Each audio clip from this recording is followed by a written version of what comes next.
Hello! Vamos começar nossa aula de hoje. E hoje nós vamos ver Past Continuous, passado contínuo. O passado contínuo expressa uma ação que estava acontecendo em determinado momento do passado. É formado pelo verbo to be no passado, was e were, seguido do verbo principal no gerúndio, ing. Observe. She was brushing her teeth when I arrived.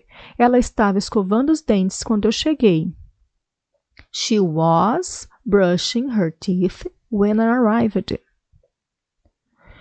They were sleeping when the telephone rang. Eles estavam dormindo quando o telefone tocou.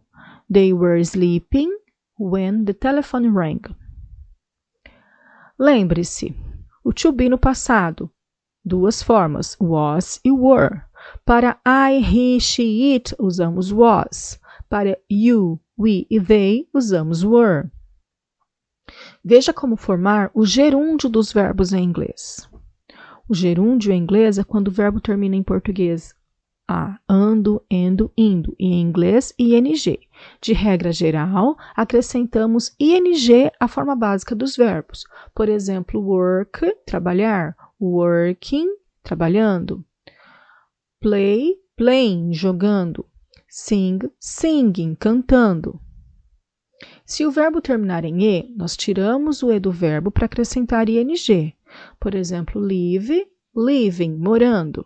Dance, dancing, dançando. Write, writing, escrevendo.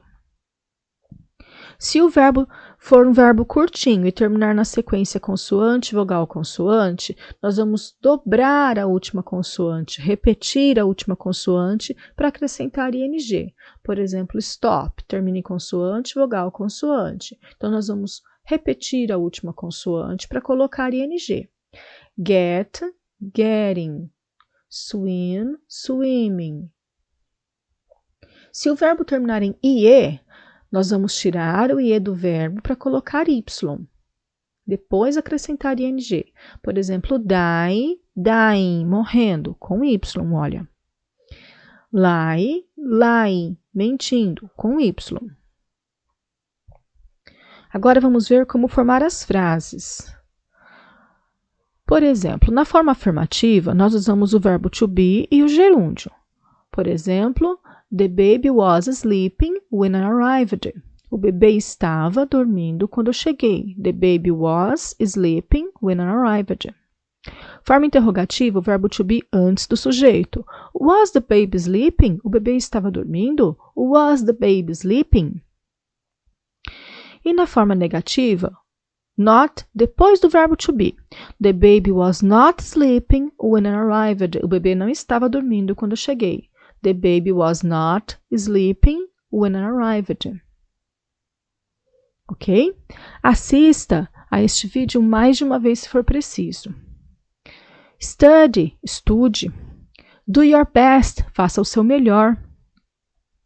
Have a nice week, tenha uma boa semana. Bye bye!